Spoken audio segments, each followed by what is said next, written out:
اعوذ باللہ من الشیطان الرجیم، بسم اللہ الرحمن الرحیم، الصلاۃ والسلام علی رسول الکریم والائمۃ طیبین طاہرین المعصومین۔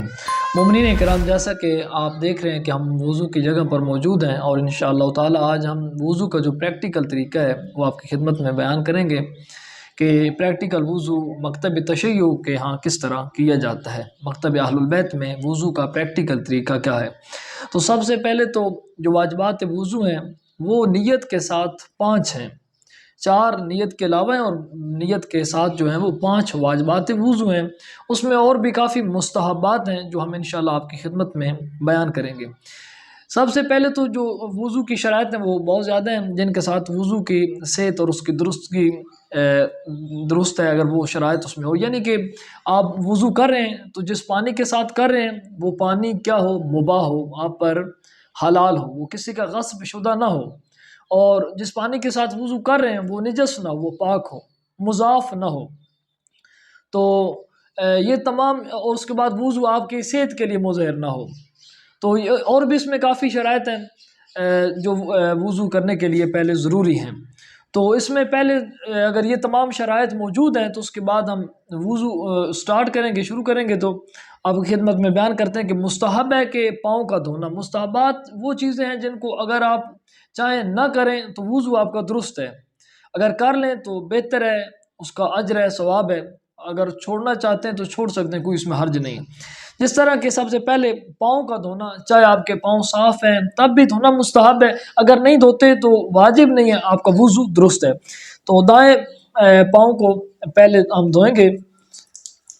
تو اس میں یہ بھی ضروری نہیں ہے کہ اسے اوپر سے نیچے یا نیچے سے اوپر، جیسے ہی آپ اسے دھو رہے ہیں بس ٹھیک ہے، درست ہے۔ اس کے بعد یہ ایک دایاں پاؤں، اس کے بعد بایاں پاؤں دھوئیں گے۔ کوشش یہ کرنی ہے کہ وضو کے دوران جتنا کم سے کم پانی استعمال کریں، کیونکہ وضو کا ضائع کرنا شرعاً، وضو میں اور باقی بھی کاموں میں بھی پانی کا ضائع کرنا شرعاً حرام ہے۔ اب پاؤں کو دھو لیا، اس کے بعد ہاتھوں کا اس طرح آپ ایک دفعہ دھو لیں گے، یہ بھی کیا ہے، مستحب ہے۔ اس کے بعد کلی کرنا، 3 دفعہ کلی کرنا مستحب ہے۔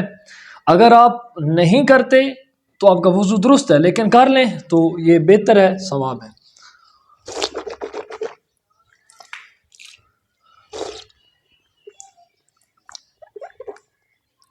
کلی کے ساتھ یہ مسواک کرنا یہ بھی مستحب عمل ہے۔ 3 دفعہ کلی کر لی، اس کے بعد 3 دفعہ ناک میں پانی ڈالنا بھی کیا ہے، مستحب ہے۔ اگر آپ پانی نہیں ڈالتے تو یہ آپ کا وضو درست ہے، لیکن ڈالیں تو یہ مستحب ہے۔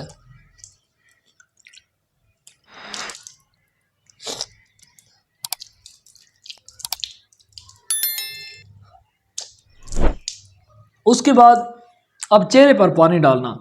یہاں پر اکثر جو نیت کی جاتی ہے، بعض لوگ نیت کر لیتے ہیں کہ وضو کرتا ہوں نماز کے لیے، واجب قربۃ اللہ۔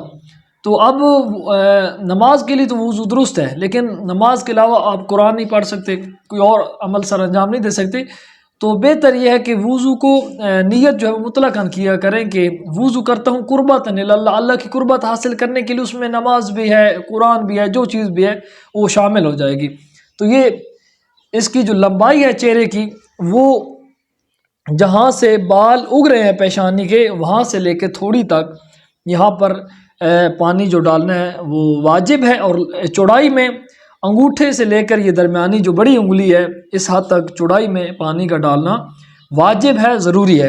اور یہاں پر بھی یہ بات آپ سمجھیں گے کہ اوپر سے نیچے پانی ڈالنا ضروری ہے، نہ کہ نیچے سے اوپر۔ اگر نیچے سے اوپر ڈالیں گے تو یہ آپ کا وضو درست نہیں ہوگا۔ تو یہ نیت آپ کر لیں گے کہ وضو کر رہا ہوں قربۃ اللہ، زبان کے ساتھ اس کا کرنا کوئی ضروری نہیں ہے، ویسے آپ کے ذہن میں بھی یہ اگر نیت ہے تو ٹھیک درست ہے۔ اب آپ پانی ڈالیں گے یہ چہرے پر، یہ اس طرح دائیں بائیں طرف بھی ہاتھ لگا لیں تاکہ کوئی جگہ بھی جو چہرے کی ہے وہ خشک نہ رہے۔ ایک دفعہ پانی کا ڈالنا جو ہے وہ واجب ہے، اور دوسری دفعہ ڈالنا مستحب ہے۔ دوسری دفعہ بھی ڈال لیں گے۔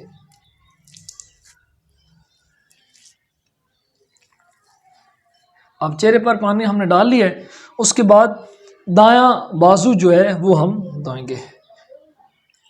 تو اسے بھی یہاں پر بھی یہ ضروری ہے کہ پانی اوپر سے نیچے کی طرف آئے، نیچے سے اوپر کی طرف نہ جائیں، اور یہ جو کونی ہے اس سے تھوڑا سا اوپر کی طرف سے پانی نیچے کی طرف لے آئیں گے تاکہ یہ کوئی جگہ یہاں پر خشک نہ رہے۔ تو اسے اوپر سے نیچے کی طرف پانی اس طرح ڈالیں گے۔ اگر جس طرح میرے ہاتھ میں انگوٹھی ہے، آپ کے بھی ہاتھ میں بھی اگر انگوٹھی ہے تو اسے اس طرح پھیر لیں گے تاکہ یہاں پر بھی کوئی جگہ جو ہے وہ خشک نہ رہے، اور انگلیوں کے درمیان بھی اس طرح ہاتھ ڈالیں گے۔ دوسری دفعہ پھر پانی ڈال لیں، بہتر ہے کہ کوئی جگہ یہاں پر خشک نہ رہے۔ اس کے بعد یہ بائیں بازو پر ہم پانی ڈالیں گے، تو یہاں پر بھی اوپر سے نیچے کی طرف پانی ڈالنا ہے، ضروری ہے، اور اس طرح ہاتھ لگائیں گے کہ کوئی جگہ یہ بازو کی خشک نہ رہے۔ انگلیوں کے درمیان میں بھی اسی طرح ہاتھ لگا لیں گے۔ اس کے بعد آتا ہے نمبر مسح کا۔ تو یہ اب اس پورے وضو میں تین واجب جو تھے، ایک نیت، چہرے پہ پانی ڈالنا اور بازو پر پانی ڈالنا، یہ تین ہو گئے۔ اب سر کا مسح اور پاؤں کا مسح، یہ 5 پورے ہو جائیں گے۔ تو اب ہم سر کا مسح کریں گے۔ تو یہ بھی میرے سر پہ امامہ ہے تو اس کا اتار کے اس طرح مسح کرنا ہے کہ یہ بال جو ہیں یہ آگے پیشانی کے جو پانی ہے اس کے ساتھ نہ لگیں۔ اگر یہاں پر لگ گئے تو پھر وضو درست نہیں ہوگا۔ یہاں سے اس طریقے سے مسح کریں گے، یہاں تک کافی ہے تاکہ آگے یہ جو بال ہیں سر کے وہ پیشانی کے پانی کے ساتھ نہ لگیں۔ اب ہم نے پاؤں کا مسح کرنا ہے، تو پاؤں کو پہلے اگر یہ اس طرح گیلے تھے تو انہیں خشک کر لیں گے کہ جو تری ہے وہ اس کے اوپر لگ جائے۔ اب یہاں پر آپ توجہ فرمائیں گے کہ یہ جو انگوٹھا ہے اس کے سروں سے ادھر ہاتھ کو پیچھے کھینچیں گے اور ابری ہوئی جگہ تک یہاں پر ہاتھ کو لے آئیں گے۔